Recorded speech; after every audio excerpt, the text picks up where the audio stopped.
Selamat sore semuanya. Sore. Happy? Yes.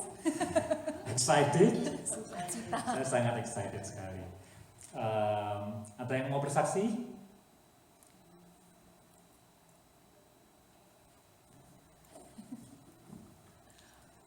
Oke. Malu-malu. By the way, sebelum saya mulai, nanti setelah saya khotbah saya akan minta Pak Bill untuk sedikit updating your ministry and then closing the service. Okay. Is that okay? Ya. Saya banyak kesaksian. Mungkin nggak usah khotbah. Oke, saudara, terima kasih untuk yang sudah berdoa untuk retreat kita. Ya, saya pikir pengalaman saya berharap juga ini pengalaman kita semua yang ikut retreat, kita diberkati dengan retreat itu. Saya diberkati dengan retreat itu, meskipun pesertanya betul-betul seperti Tuhan Yesus dan murid-muridnya yang adult ya. Ada Harley, and Harley is instrumental,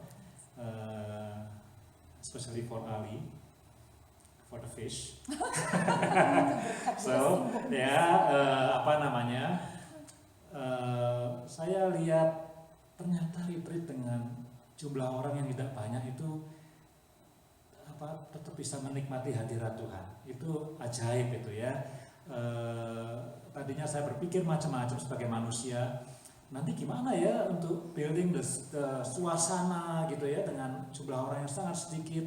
Kan biasanya kita biasa merasa nih sebagai manusia like the more people kayak the Holy Spirit work more with the more people. Tapi Tuhan membuktikan bahwa retreat itu Tuhan hadir, kita semua bisa menikmati. Saya senang melihat teman-teman tuh ya bisa ngobrol lama sekali. I think discipleship happen. Saya suka bercanda sama Ciin. Wah ini Ciin udah muridin banyak orang loh selama di retreat ya. Waduh, luar biasa. So I'm blessed, personally. Saya mungkin paling sedikit ngobrol karena meskipun ini bukan pertama kali saya mimpin retreat jadi pembicara tunggal, sudah beberapa kali, tapi saya di sana kadang waktu berenang mikirin nanti ngomong apa ya di sini ya. Habis ini ngomong apa. Jadi sambil makan sambil mikir the next session mesti bicara apa. But anyway, I think God is at work and then seperti yang saya katakan semoga tidak lupa, sungguh saya berdoa kita berharap itu menjadi momentum yang baru kemana gereja ini akan dipimpin atau kemana setiap peserta akan jalan, ada satu revelation yang baru yang Tuhan tunjukkan kepada kita. Anyway, hari Rabu yang lalu, ini sharing saya ya. Tapi tadi saya pikir sharing aja nggak usah bawa firman Tuhan, tapi Vero doanya kuat sekali supaya taat sama firman Tuhan. Jadi terus saya menyiapkan firman Tuhan juga gitu ya.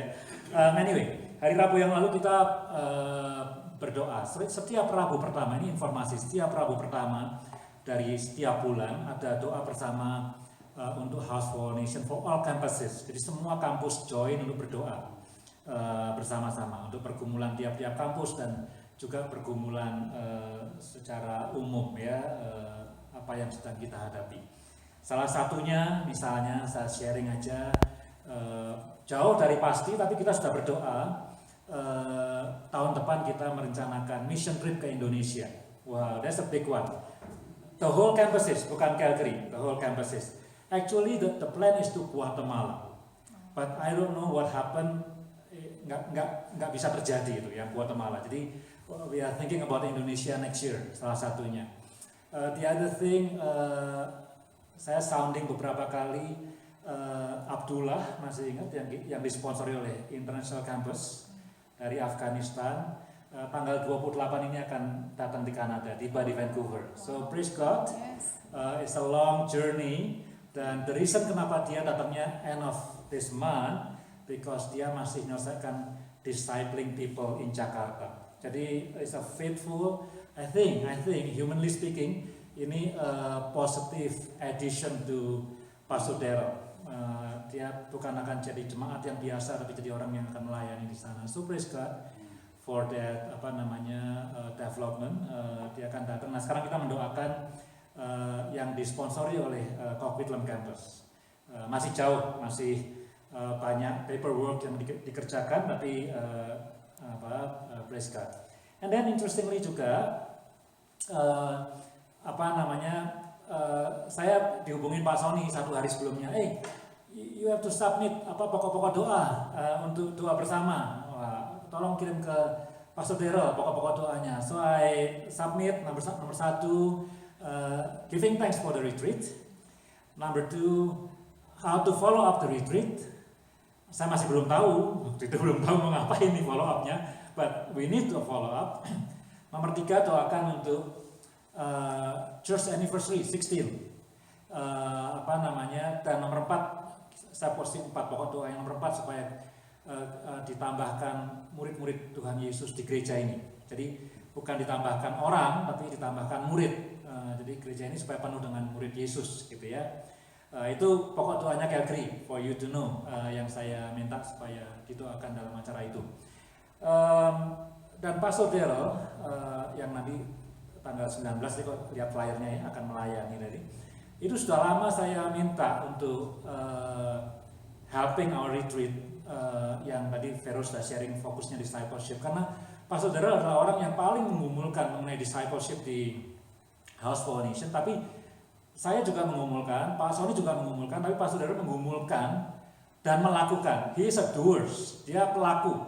Dia selalu kalau sama saya bilang, itu saya ini nggak mau melayani di Calgary, karena dia selalu merendah. Dia bilang kalau dibandingkan he call me Om Eri, aku nih nggak punya knowledge apa-apa. Saya bilang sama dia kemarin hari Rabu, kita ngobrol sampai jam 1 pagi. Saya bilang sama dia, knowledge does nothing. Aku bilang sama dia, aku perlu doers, orang yang punya pengalaman yang. But anyway, kenapa kita bisa ngobrol jam 1 pagi itu hari Rabu? Karena dia bilang sama saya pada waktu mendoakan untuk Calgary, dia somehow entah mendengar suara, entah digerakkan, dia bilang, I have to do something for Calgary. Wah, ini saya bilang, you obey, thank you for that. Pertama, thank you for his willingness. Tapi ini bukan, saya nggak ngundang lagi, karena saya udah berkali-kali ngundang dia, dan dia nggak pernah mau atau nggak pernah bisa, terlalu sibuk dan segala macam, which is understandable. Jadi bukan berarti, dia orangnya malas atau mana. Tapi kali ini saya nggak minta, dan dia immediately call me, dan kalau dia call, dia nggak pernah call suara, selalu FaceTime dia, which is menakutkan saya, karena sometimes rambutnya acak-acakan, belum mandi gitu kan. Jadi saya biasanya tolak tuh FaceTime tuh ya sama dia. Cuman kali ini dia bilang tadi waktu berdoa, jadi setelah doanya tutup selesai, dia telepon saya immediately, dan saya tidak angkat dulu. Karena apa? Karena begitu selesai doa, saya punya schedule dengan Elliot dan Kiefer untuk baca Alkitab. Terus saya bilang, nanti habis selesai ini baru kita ngobrol. Jadi kita ngobrolnya 10:30 sampai kira-kira jam 1 gitu. Lalu dia bilang di ngobrol itu waktu tadi berdoa buat Calgary, ya digerakkan, ada suara, I need to do something for Calgary. So lalu kita ngobrol-ngobrol, saya bilang, you know what, the easiest one, saya tidak nyebut peserta retreat, the easiest one, please disciple me, Vero and Ali. So kita yang leaders ini at least dapat first hand experience untuk bisa yang lainnya gitu ya. Tapi kemudian kita ngobrol sampai akhirnya kemudian dia bilang, gimana kalau aku menyediakan kira-kira 8 session, dibilang gitu ya, 8 session pemuritan, tapi with commitment. Jadi kalau mau ikut ya ikut terus sampai selesai. Terus saya bilang, saya tidak mau jebak orang, ya, tidak mau jebak orang artinya terlanjur komitmen, taunya nggak seneng gitu kan, dijebak kan. Ya, so kita sepakat, let's do the first session open for everybody, bukan hanya untuk peserta retreat tapi juga untuk semua jemaat yang mau ikut. Topiknya dia akan sharing bagaimana dia dimuridkan dan memuridkan, first hand experience. Jadi bukan knowledge di retreat, mungkin saya kebanyakan knowledge sekali yang saya sharing ya, tapi let him sharing pengalaman dia menjadi murid dan dimuridkan. Hari Senin saya ini ya underline ya, tadi mungkin cepat kan filmnya. Hari Senin jam 7:30 malam waktu Calgary. Ya, maximum 90 minutes, tidak akan lebih. Tadinya maunya dan dia is willing, karena saya bilang ini nanti Bu Vero 1 jam aja ya, saya bilang. Saya geser ya, cuman kalau saya geser saya akan miss, dia punya tradition family dinner every 6 o'clock Vancouver time. Saya bilang untuk pertama tetap jam 7.30, hari Senin tanggal 19 nanti 1,5 jam, nanti di sana kita ngobrol what is the next ya. Jadi setelah mendengarkan itu, you have the picture and then you have the time, tidak harus pada hari itu, untuk memutuskan mau ikut atau tidak dengan kelompok ini for the next 8 or 9 sessions. By the end of November we will complete everything, so it will not disturb your Christmas break. Dan Thanksgiving Monday tidak ada session, jadi kita sudah set the schedule. But once you join that group, you need to join until it finish, kecuali sakit. Ya, kecuali sakit. So, itu my update. It's not from me, it's not my invitation. Itu his offer waktu berdoa untuk Calvary. So, I consider this is a blessing, a miracle from God for you and for me as well. Kemudian waktu doa, ini kesaksian kan, masih banyak kesaksian kan, ya. Waktu doa untuk Indonesian Campus, itu kampus yang dipimpin Pak Sony hari ini. Pak Sony juga submit, ada pokok doa kan, Pak Saudara yang bikin slide-nya, ada pokok doa, tapi di endingnya itu ada baptism. Dan Pak Sony bilang waktu itu, aku tidak minta didoakan soal baptism, ya. Kenapa ada baptism di slide untuk Indonesian Campus? Tapi, Pak Sony is always positive, dia bilang, oh, that's good. Dan memang Indonesian Campus sudah lama tidak baptis orang sebetulnya, ya. Meskipun mungkin jemaatnya paling banyak di compared to other campuses, dia sudah lama tidak baptis orang. Mandarin always, with baptism, and even today mereka baptis orang, Mandarin campus. Coquitlam kapan hari membaptis yang orang Syrian, and then we have Evan and Pak Daryl juga baptis anak-anak muda.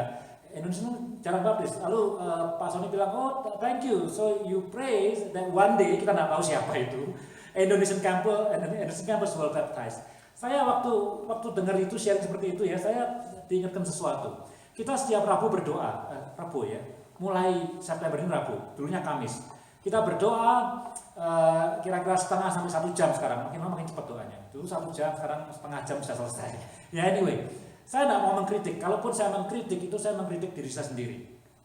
Di doa kita, tidak ada yang salah, tapi doanya regular. Doa buat Sunday service, doa untuk the Sunday school this coming Sunday, doa untuk semua yang masih struggling with permanent resident, dan semua proses-proses imigrasi, doa buat yang sakit, semuanya regular. Saya bayangin, kalau seandainya satu kali katakanlah ibadah minggunya berhasil dengan baik, ya sudah kita doakan hari Rabu yang lalu. Kalau satu kali yang struggling dengan immigration status kemudian dapat jawaban, dapat PR-nya atau dapat citizen-nya, dan we said, ya kita sudah doakan setiap minggu gitu ya. Tapi sebetulnya kita tidak berdoa untuk sesuatu yang something new, something yang breakthrough. Kita berdoanya lebih, tidak salah, semua itu baik. Kita berdoanya lebih ada luka yang perlu kita balut, ada lubang yang kita perlu tutup, perlu diaspal, ada di tembok, ada cat yang hilang, kita perlu cat supaya kelihatan bagus. Tapi kita tidak berdoa untuk sesuatu yang baru, yang belum terjadi sebetulnya, belum kita pikirkan, belum terjadi, belum ada apa-apanya. Dan itu kita perlu doakan. Bukankah sebetulnya doa itu saya diingatkan sebagai sesuatu yang mendahului, ya, apa itu bahasa Inggrisnya kan, ada mendahului, prophecy, kind of prophetic prayer gitu ya, prophetic prayers, mendahului sebelum hal-hal yang memuliakan Tuhan itu terjadi sebelumnya. Karena itu orang-orang yang berdoa, yang punya karunia berdoa itu biasanya orang-orang yang visioner, bisa lihat ke depan. So saya tidak mengkritik orang-orang yang berdoa hari Rabu, tapi mengkritik diri saya sendiri untuk melihat kita perlu nih supaya gereja ini nggak cuma moving on the flat road, tapi doing something new. Saya belum tahu. Bantu ya. Dan jangan takut itu belum ada kita berdoa. Misalnya kita berdoa, ini misalnya berdoa apa? Supaya punya hotel, misalnya, supaya punya hotel gitu ya. Nggak tahu bisa hotel bisa dipakai untuk apa? Membangun kerajaan Tuhan di Calvary, we don't know. Atau supaya kita bisa punya yang lebih rohani deh, jangan hotel, punya panti asuhan, ya. Who knows? Supaya kita punya center, kemarin kita ngobrol sama siapa ya? Sama Ali ya? Oh, saya ngobrol sama Ali, sama Ciin, sama Cinunu. Mau beli tanah untuk retreat center. Waktu jalan-jalan di sekitar itu. Why not we start praying for that? Esther sama saya udah lama tuh pengen punya kayak bukit doa. Tapi juga tidak ada kelanjutannya. Tapi itu satu doa yang kita bilang, mana mungkin ya? Ali kan bilang duitnya dari mana gitu ya.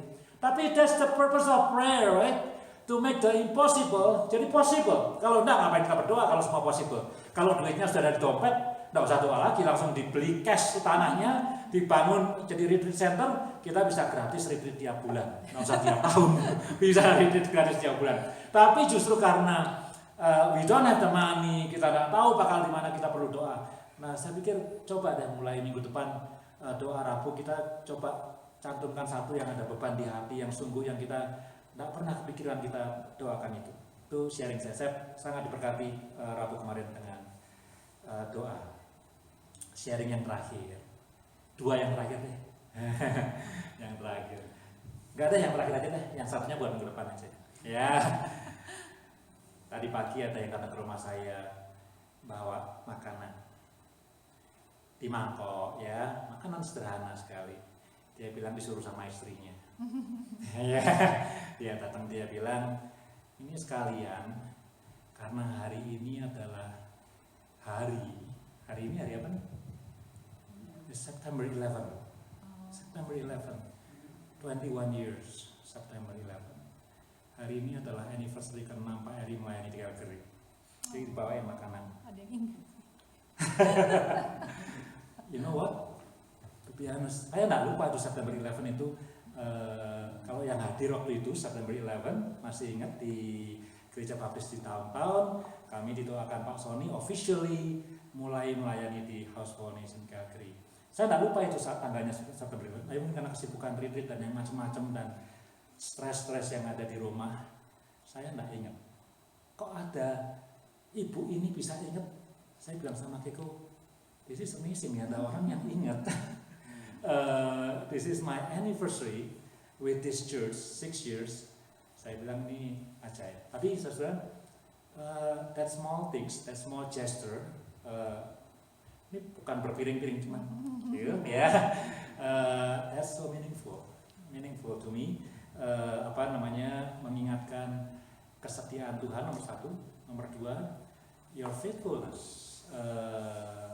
Terutama Ali Vero ini yang punya hati yang sabar luar biasa sama saya. Masih ada di sana, ya. Thank you so much juga untuk yang lain-lainnya, ya. Itu saja kesaksiannya, ya. Kiranya Tuhan diberkati. Hari ini kita melihat Injil Lukas pasal yang ke-6. Let us pray sebelum kita baca firman Tuhannya. Bapa di surga, terima kasih untuk ibadah pada sore hari ini. Terima kasih untuk retreat yang sudah berlangsung. Kami puji Tuhan, kami bersyukur kepada Tuhan karena Tuhan memperlihatkan sekali lagi itu bukan karena kekuatan manusia, tapi karena anugerah Tuhan. Retreat itu bisa berjalan dengan baik dan kami semua boleh dibangun oleh firman Tuhan, bukan oleh firman manusia.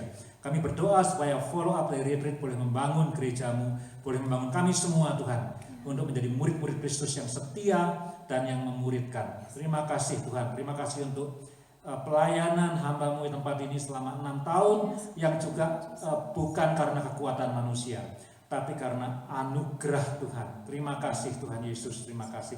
Sebentar akan firman-Mu akan diberitakan seperti yang tadi Vero sudah katakan.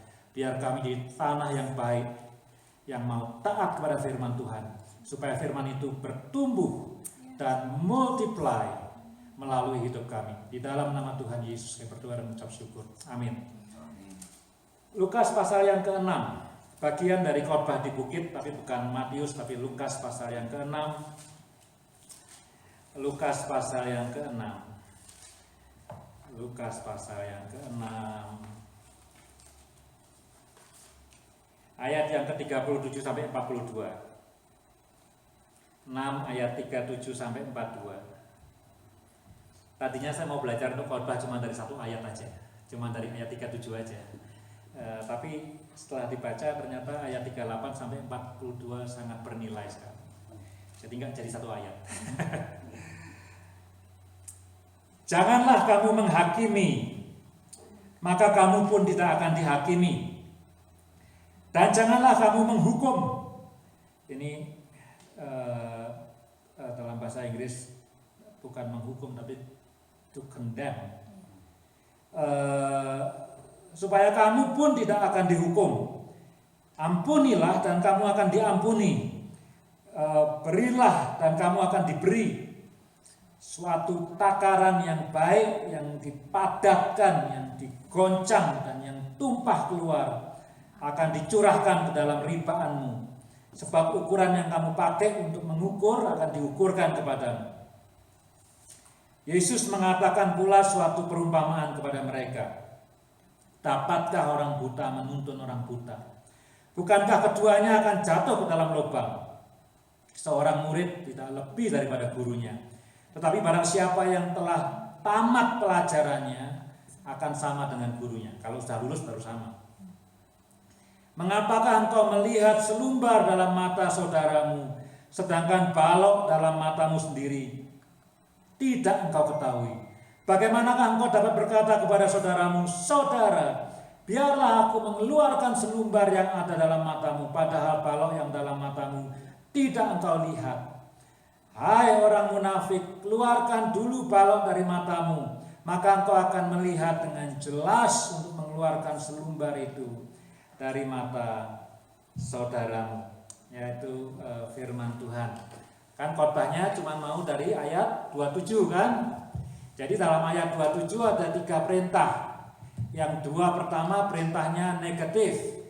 Do not and do not. Do not judge. Ya, itu yang pertama. Yang kedua do not condemn. Lalu yang ketiga positif, forgive. Dan perintah ini berhubungan dengan human relationship. Karena kita judge other people, kita condemn other people, kita forgive other people. Well, kita bisa juga judgment ourselves, bisa juga condemn ourselves, bisa juga forgive ourselves. Tapi most likely, most of the time kita judge, condemn, dan juga forgive orang lain, ya. Jadi ini in relationship, dan kemarin bersyukur sekali dalam retreat kita bicara soal relationship. Discipleship itu adalah a growing relationship with God dan relationship with others, ya, dengan orang lain. Nah, bicara soal judging, kita semua ini kan sebetulnya tidak bisa lepas dari judging, right? Kita tidak bisa lepas. Kita ke restoran, kita makan, lalu kita bilang makanannya enak, that is a judgment, right? Dan kemudian secara tidak sadar kita mempromosikan kepada orang lain karena pengalaman kita makan di situ enak, kemudian kita bilang, that restaurant is good, the food is delicious, the price is reasonable, dan orang lain akan nyoba, dan akibatnya restoran itu akan tambah laku dari mulut ke mulut. You know what? Why sekarang ke Lake Louise itu jadi susah dan harus bayar. Ke Lake Morin makin sering ditutup jalannya. Kenapa? Believe it or not, Instagram, Facebook, itu dulunya tidak ada yang kenal, sekarang dikenal. Sampai orang kalau mau spot foto, dia itu bawa tuh Instagramnya, aku mau foto di spot ini. Ya, jadi itu Instagram maunya di spot itu, di potret, di foto di situ. Itu the function, bukan the function, tapi itu akibat dari Instagram dan Facebook adalah orang mau sampai ke titik di mana dia bisa foto seperti orang yang foto di Instagram, ya, dengan gaya yang sama. Ada orang yang foto, kalau pernah lihat, gantung di tebing. Nah, mau seperti itu pokoknya, ya, persis seperti itu, serupa dengan itu, ya. Jadi sulit promosi.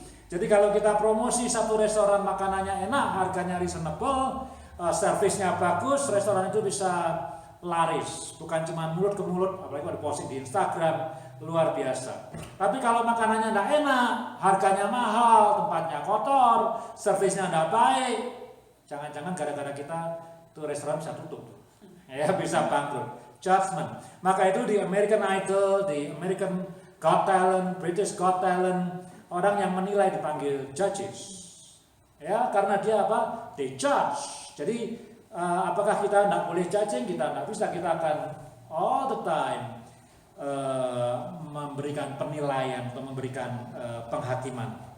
Tapi saudara, maksudnya di sini, kalau kita menghakimi orang, ya, mesti ingat bahwa kita harus siap dihakimi oleh orang lain on the same basis.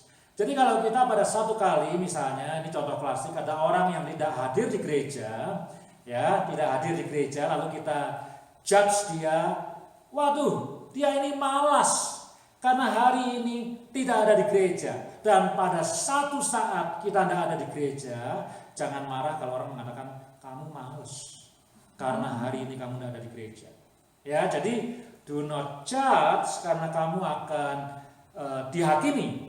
Artinya apa? Kalau kamu menghakimi on that basis bahwa dia orang Kristen yang malas karena tidak ke gereja, maka pada suatu kali kamu tidak ke gereja, orang akan bilang kamu adalah orang Kristen yang malas juga, gitu ya. Atau kalau kita mau lebih dalam lagi, ya, misalnya kamu tidak ikut retreat, wah, kamu bukan jemaat yang sungguh-sungguh karena tidak ikut retreat.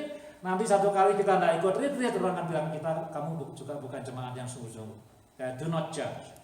Ya, itu yang pertama. Jadi saudara-saudara, apakah kita tidak boleh menilai masakan di restoran itu enak atau tidak? Tentu boleh. Apakah kita tidak boleh menilai orang di YouTube suaranya bagus atau tidak? Tentu boleh. Apakah kita tidak boleh menilai seorang pendeta khotbahnya bagus atau tidak? Tentu boleh, tapi hati-hati. Hati-hati. Saya sudah bilang di retreat, right? Ini bukan riset saya. Kebanyakan jemaat di seluruh dunia, bukan di House for All Nation, datang ke gereja sebagai reviewer. Hati-hati itu, ya. Kita datang ke gereja bukan mau dengar firman Tuhan, kita datang ke gereja untuk reviewing the pastor, reviewing the worship leader, reviewing the music, reviewing semuanya di review. Nanti dikasih itu kayak kalau kita habis WhatsApp call, 5 star, 4 star, 3 star, 2 star, 1 star, dan nasib gereja itu ramai atau sepinya di tangan reviewer, di tangan Instagram dan Facebook nantinya, ya. Hati-hati. Jadi apakah kita mesti berhenti menilai khotbah dan segala macam? Ya, silakan saja. Tapi mesti hati-hati, because when we judge, we will be judged. Ya, kalau sudah menilai khotbahnya luar biasa bagus, bagaimana Tuhan akan menghakimi saudara? Do you obey or not? Kalau khotbahnya luar biasa bagus, tidak ditaati, nah itu sama aja repot. Itu problem yang bigger problem dari khotbah yang jelek. Mendingan khotbahnya jelek ditaati daripada khotbahnya bagus luar biasa tapi tidak ditaati. Ya, saudara, do not judge. Yang kedua, condemn. Saya bicara ayat ini dengan dengan Kiefer dan Elliot. Kiefer tanya, Dad, what is to condemn? Ya. Anak umur 9 tahun tidak tahu what is to condemn. Kita mungkin tahu to condemn, tapi what is to condemn? Saya juga susah jelaskannya. Saya juga bukan orang yang first language-nya Inggris, ya. Tapi saya bilang sama dia immediately saja waktu itu, to condemn itu anger, tapi more than anger. Jadi you wish something bad happen to the person yang kamu itu marah. Jadi kalau marah misalnya, ini contoh saya ya, kalau saya salah maafkan Pak Bill. Pak Bill yang lebih tahu bahasa Inggris soalnya. Ya, jadi saya bilang ke Kiefer, kalau kamu marah sama satu orang, lalu kamu ngutuki orang itu, nanti kamu hidupnya celaka ya, nanti kerjaanmu akan gagal, panenmu akan gagal, apalagi kamu akan jatuh miskin, kamu akan sakit dan seterusnya. Saya bilang ke giver, nah itu tuh condemn ya. Jangan condemning ya, karena apa? Kita mengatakan kalau ada orang yang salah, kalau sampai salah ini, jadi bukan karena kita menjatuhkan false judgment, tapi kalau ada orang salah dan orang itu hurting us, menyakiti kita, itu judgment belongs to God, not to you. Ya, kita tidak diberi hak untuk menghakimi, kita tidak diberi kuasa untuk menghukum. Hukuman datang dari Tuhan. Judgment belongs to the Lord, not to us. Itu cara saya menjelaskan kepada giver what is to condemn. Jadi saya bilang sama dia, we may be angry to someone, but be careful not to condemn. Ya, nomor 1, not to judge because you will be judged. Nomor 2, not to condemn because you will be condemned. Itu yang nomor 2 ya. Jadi condemn itu kalau orang Jawa itu bejake yang jelek untuk orang lain, gitu ya. Wishing bad luck untuk orang lain, gara-gara orang itu berlaku yang tidak menyenangkan kita, ya, entah mukul kita, hurting kita, atau mungkin tidak hurting, tidak mukul, tapi melakukan sesuatu yang kita tidak senang. Kemudian kita bilang, oh nanti ya kamu bakal sakit, ya kamu bakal rugi usahanya, kamu bakal tidak berhasil pekerjaannya dan seterusnya. That's the condemn. Do not do that. Jadi kalau kita sering melakukan itu atau pernah, bertobatlah. Simple sermon, right? Ya. Kemudian yang ketiga, positive, forgive. Instead of judging, sebetulnya perintahnya sih satu aja, to forgive. Yang lain kan do not. Instead of judging and condemning, yang adalah result dari bad relationship antara dua orang atau dua pihak, ya kan kalau kita relationshipnya manis dan bagus, we will not judge and we will not condemn. Kalau kita relationshipnya mesra, siapapun itu, entah suami istri, orang tua dengan anak, teman segereja, kalau relationship kita itu mesra dan baik, orang yang bersalah, firman Tuhan mengatakan kasih itu menutupi banyak kesalahan, cincailah, right? Ya, betul kan? Kalau relasi kita baik dan sehat, ada kesalahan kecil, we can forgive easily. Kita tidak perlu judging, tidak perlu condemning. Tapi karena ada problem relationship, maka Yesus mengajarkan stop judging, karena pasti ada problem di situ. Stop condemning, but forgive, karena ada issue di sana. Forgive. Saya mau bicara soal forgive. Ya, forgive ini isi atau susah?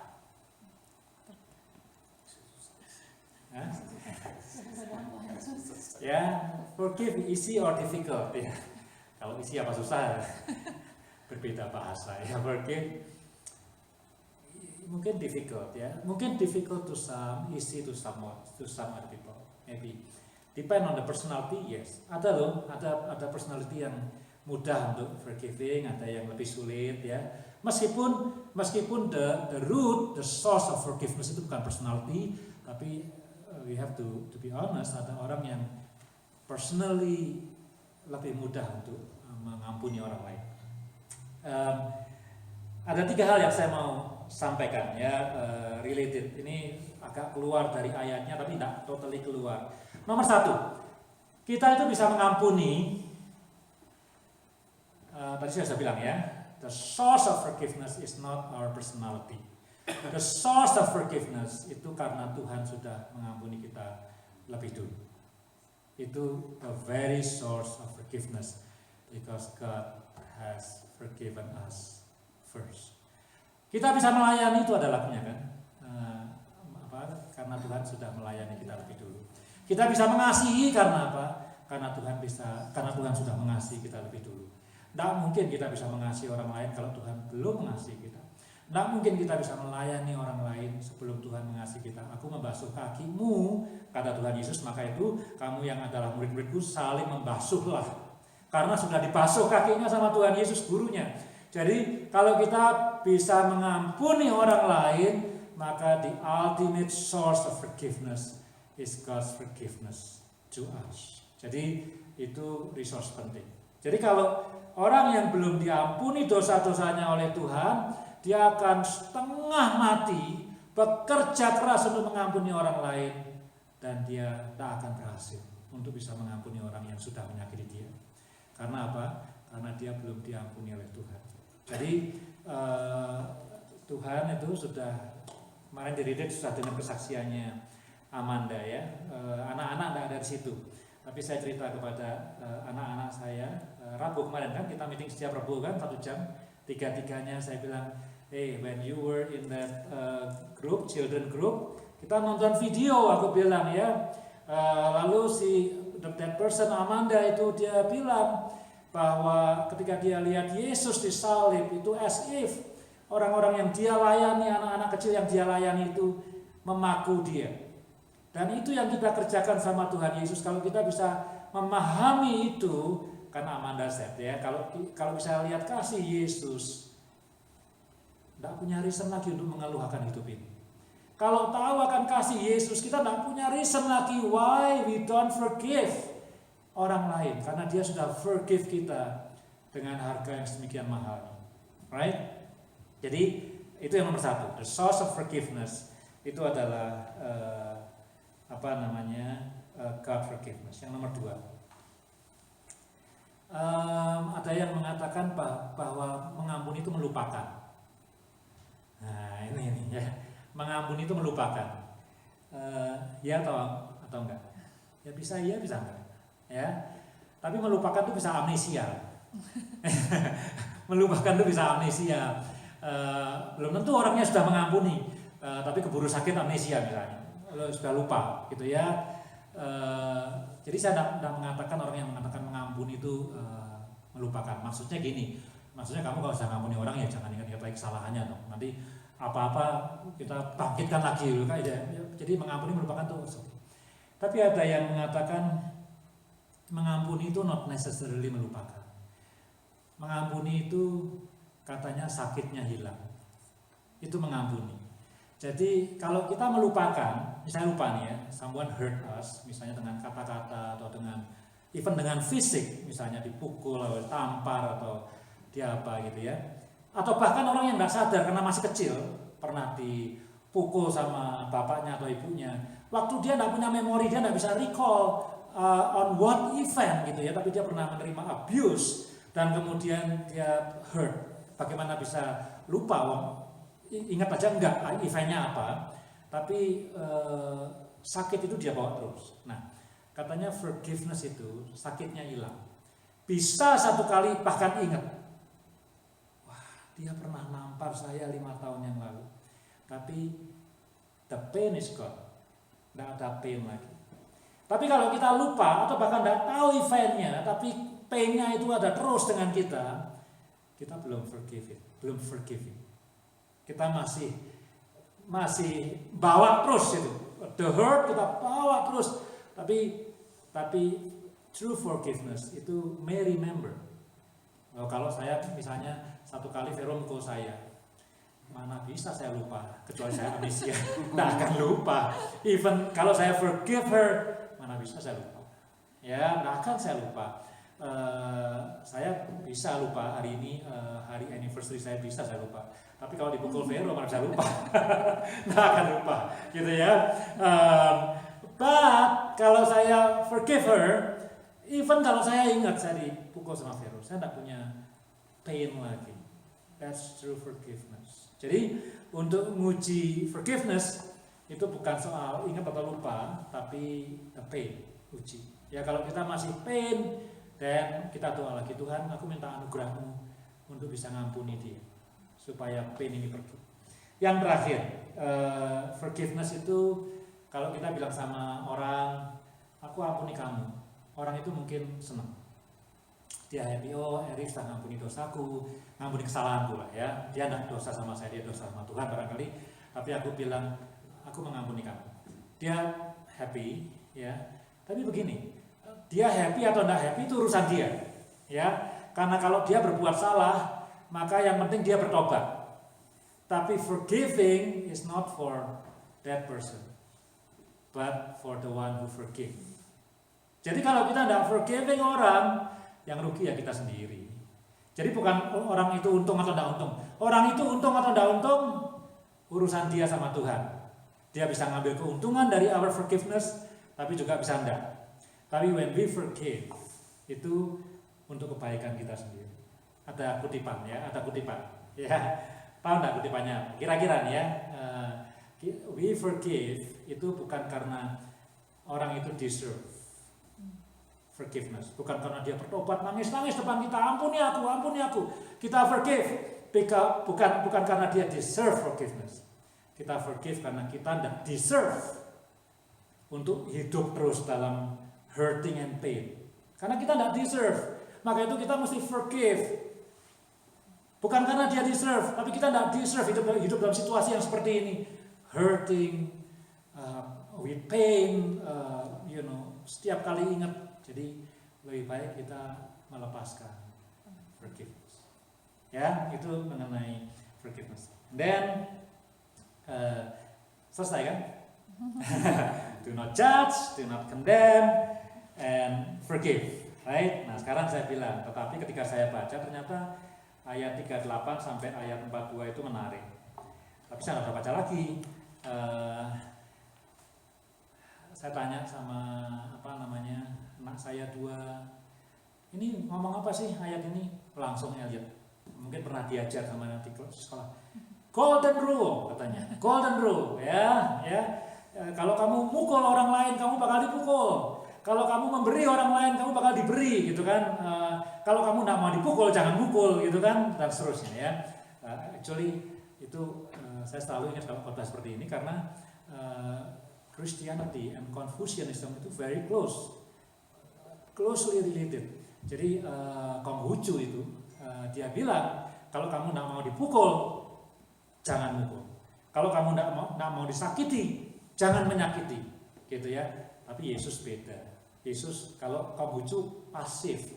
Kalau tidak mau ini jangan. Kalau tidak mau jangan. Kalau Yesus kalau kamu mau diperlakukan dengan baik, be aktif. Perlakukan orang dengan baik. Kalau kamu mau dikasihi, kasihi orang lain. Kalau kamu menerima kemurahan hati, murah hati sama orang lain. So mirip dekat. Ya, yang satu pasif, yang satu aktif. Ya, it's good. Ya, golden rule. Dan tiba-tiba saya punya hikmat, saya tanya sama Elliot, but who is the ruler? Karena di pengertiannya Elliot dan mungkin di pengertian kita semua, apalagi yang percaya dengan karma. Wah, that's the big word, karma. Rulernya ya karma itu kayak mekanik, kayak mesin gitu. Kalau kamu begini, kamu akan terima kebalikannya. Jadi siapa yang kontrol? Yang kontrol ya aksi reaksi. Jadi sudah jalan dengan seperti itu hukumnya. Kamu begini, nanti lihat aja kamu. Kalau nggak tahun depan, 2 tahun lagi, 3 tahun lagi, kamu akan mengalami seperti itu. Well, dalam iman Kristen, rulernya bukan karma. Kita bukan tergantung sama mesin, tapi karena ada Tuhan yang menyampaikan firman-Nya. Jadi kamu mau kasih tahu ini golden rule atau silver rule atau diamond rule, this is God's rule. Bukan golden, bukan silver, bukan diamond, tapi God's rule. Do not judge, do not condemn, but forgive. Ya, jadi in whatever relationship kita punya dengan orang lain, that's God's rule. Itu yang pertama. Yang kedua, ya, ini ada di ayat 38 ke bawah. Yang kedua, mana mungkin orang buta menuntun orang buta? Ya, pasti kejeblos ke dalam lubang kan? Ya, seorang murid tidak lebih daripada gurunya. Ini yang kedua. Yang pertama tadi, saya nggak baca ayatnya. Yang pertama itu nanti kamu akan menerima. Jadi kalau tepungnya sudah misalnya nih panci, tepungnya ditaruh di, kalau orang Jawa net sampai luber, dikasih ke kamu. Kalau kamu berbuat itu kepada orang lain, itu juga yang balik kamu. Jadi tidak akan ditahan-tahan. Equally.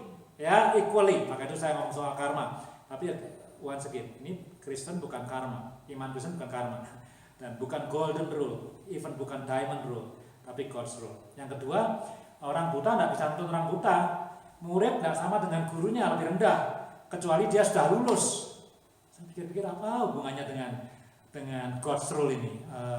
Not to judge, not to condemn, but to forgive. Saya bilang, kita ini siapa kok bisa judging? Bagaimana saya bisa ngejudge Pharaoh untuk tingkah laku dia?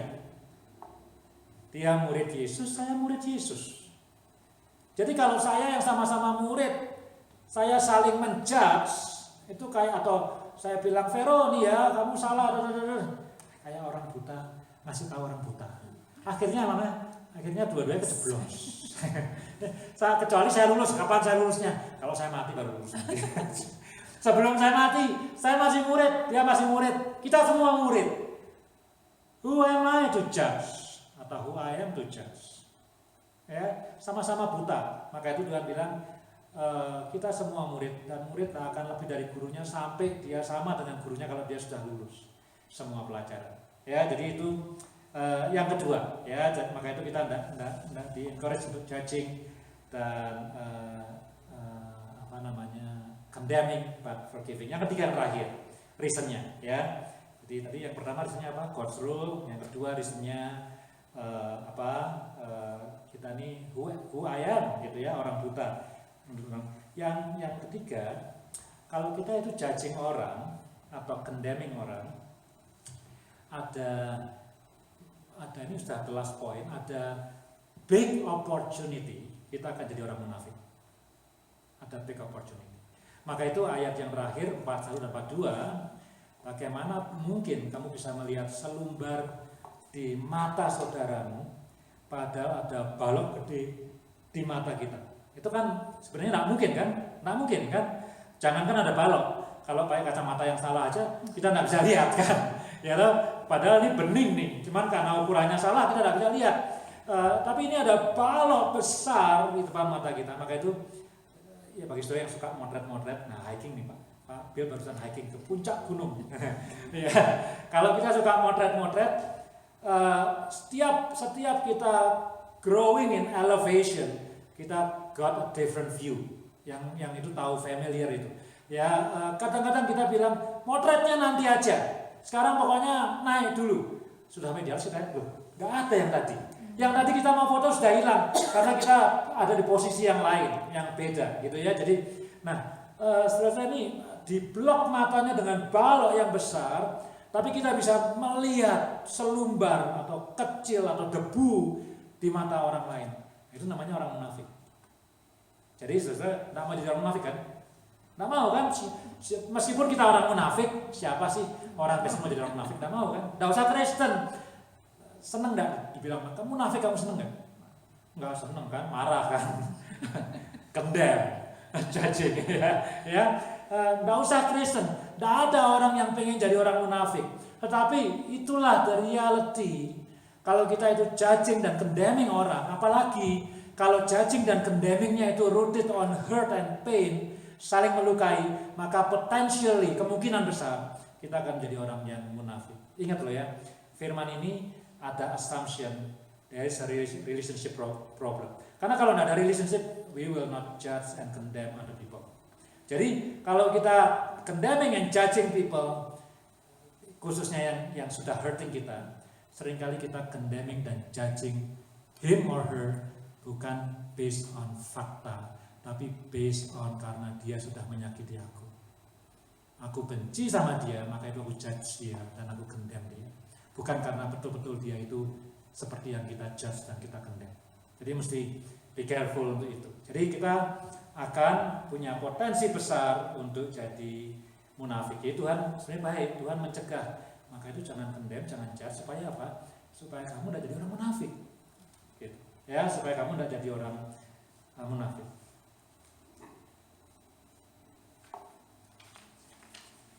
Halaman terakhir. Ya, jadi summary. Jadi firmannya jelas hari ini. Wah, tuh harusnya khotbah cuma ayat 27, cuman di bawahnya is too precious untuk dilewatkan. It's a simple one, khususnya Ini khususnya ya, tapi juga untuk semuanya, khususnya we who are in the problem of relationship with others, stop judging, stop condemning. Karena whatever we judge and we condemn, the foundation is not fact, is not the truth, is not the word of God. Tapi kita akan bias sekali karena kita sedang sakit hati sama orang itu, kita sedang benci sama orang itu, kita sedang suka sama orang itu. Jadi whatever judging and condemnation that we say to that person akan bias. Tapi tidak berhenti di do not, but do forgive, ya. Is it easy to forgive? Kita bisa forgive kalau kita sudah menerima pengampunan dari Tuhan. Itu the ultimate source. Jadi saya percaya yang di ruangan ini semua sudah diampuni oleh darah Tuhan Yesus. Jadi kalau tidak bisa mengampuni, lebih pada tidak mau mengampuni. Ya, but you are able to forgive. Kita punya capacity to forgive. Bukan karena kita orang hebat, bukan karena kita sudah dibaptis, bukan karena kita sudah tahunan di gereja, bukan karena itu. Tapi karena Tuhan sudah mengampuni kita dengan darahnya yang kudus. Ya, yang kedua, forgive sama dengan lupa atau enggak? Bisa ya, bisa enggak. Tapi to forgive, kalau itu terjadi, the pain remove, the hatred hilang. Kita tidak benci lagi sama orang itu, kita tidak kesel lagi sama orang itu. It's not easy itu ya, saya tahu it's not easy, but you can. Kamu bisa, aku bisa. It's not easy, tapi kita bisa. Dan yang ketiga, to forgive itu bukan untuk orang itu, tapi more untuk kita. Kita tidak deserve untuk hidup dalam pain. Bukan karena orang itu deserve untuk kita forgive, tapi kita tidak deserve untuk melewati sisa hidup kita dengan seperti ini. So, why not to judge, not to condemn, but to forgive? Karena apa? Pertama, God's rule. Bukan golden rule. Saya mesti bilang sama Elliot, stop using golden rules, but God's rule. Ya. Nomor dua, who I am. Kita disciple of Christ, but he and she also disciple of Christ. Kita tidak lebih hebat dari orang lain, kecuali kita sudah meninggal, sudah lulus ya, apa boleh buat. Silakan dari surga kita hakimi, oh Vero tuh ya, Ali itu nanti kau sudah mati. Sekarang jangan dulu ya. Kalau enggak sama-sama jatuh ke dalam lubang yang sama. Dan yang ketiga, dengan tidak menghakimi kita menyelamatkan diri dari jadi orang munafik.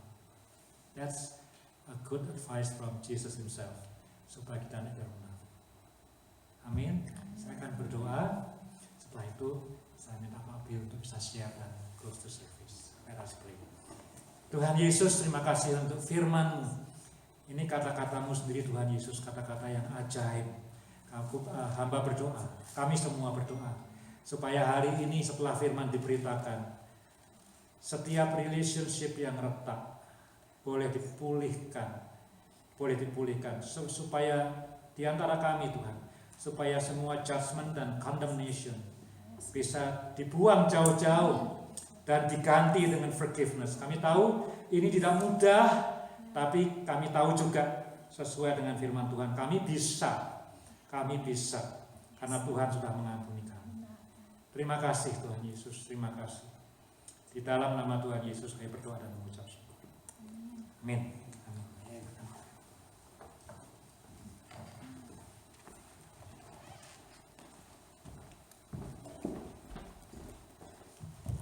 Terima kasih pendeta.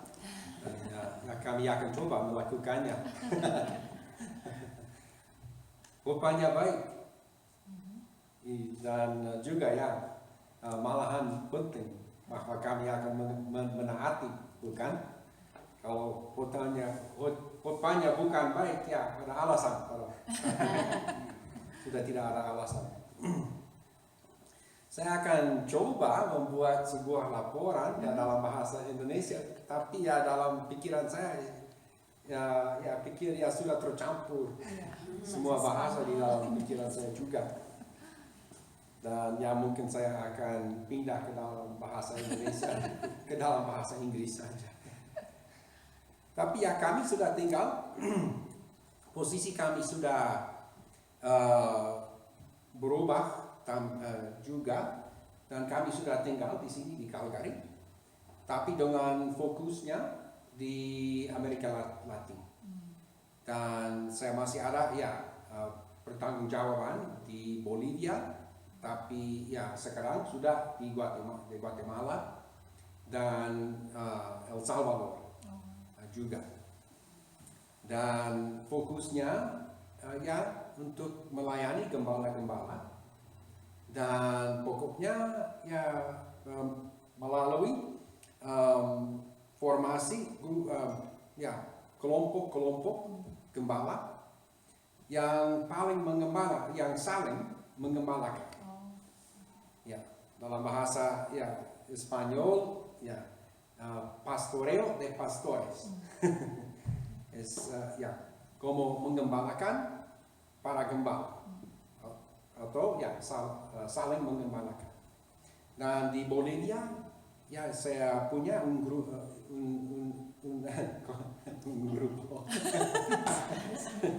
kelompok gembala-gembala 4 di dalam grup kelompok, dan mereka ada pemimpin-pemimpin gembala-gembala lain yang juga juga mempunyai kelompok-kelompok sendiri. Dan sudah ada mungkin 12 kelompok sedemikian di seluruh tempat di Bolivia. Dan bulan Oktober, November kami akan mengunjungi Bolivia dan juga membuat retreat dengan semua gembala, dan kami berharap bahwa mungkin akan ada 100 gembala yang akan hadir, dan dengan temanya gembala-gembala sehat. Dan ideanya gembala sehat, gereja sehat, dan masyarakat sehat. Seperti itu. Bulan Juni dan Juli ada kesempatan mengunjungi Guatemala dan juga El Salvador. Dan saya juga mempunyai sebuah kelompok di Guatemala, 4 gembala, dan masih dengan Zoom, bukan FaceTime tapi dengan Zoom. Karena setiap 2 minggu mempunyai sebuah rapat, dan juga sekarang mereka sudah mempunyai kelompok-kelompok sendiri. Dan juga di El Salvador ada interest dalam bahasa Indonesia minat, ada minat untuk mempunyai 2 kelompok lagi. Dan apa lagi? Saya juga ditambahkan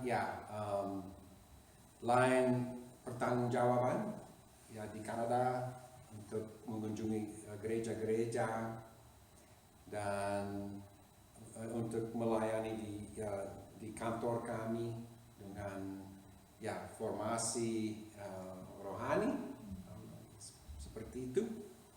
Dan juga ditambahkan pertanggungjawaban untuk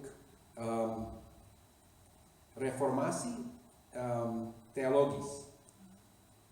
Dan juga saya membuat di Guatemala dan di El Salvador rapat-rapat dengan pemimpin-pemimpin dari seminari, dari sekolah tinggi teologi. 4 rapat seperti itu. Saya kunjungan cuma 10 hari, tapi 14 rapat dalam 10 hari di 2 negeri. Ya, dan ya berarti ya cukup sibuk. Dan sekarang saya ya ada dalam buat follow up dan semuanya seperti itu. Tapi ya tempat tinggal sudah di sini, tapi fokusnya masih di Amerika Latin. Terima kasih. Dan apalagi cuma menutupi dengan ya, ya. Saya akan berdoa dan juga menutupi dengan ya.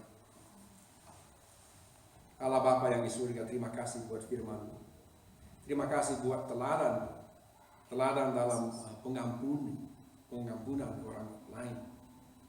Walaupun ya disakiti dengan cara luar biasa, Tuhan. Terima kasih juga Tuhan ya buat hamba-Mu yang menyampaikan firman dengan baik, dan Ibu juga yang memimpin kami dalam worship. Dan ya bahwa kami sudah diberkati. Dan sekarang ya tolonglah Tuhan, tolonglah kami untuk menerapkan firman dalam kehidupan kami. Dan bahwa kami juga sudah diberkati, tapi juga akan menjadi berkat di masyarakat kami. Dalam keluarga, ya di semua tempat bekerja dan masyarakat umumnya.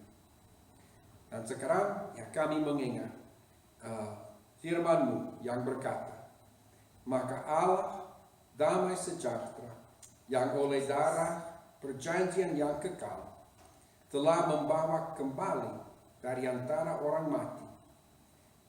Ya, kalau membawa kembali dari antara orang mati tidak ada yang mustahil. Gembala agung segala domba, yaitu Yesus Tuhan kita, kiranya memperlengkapi kami.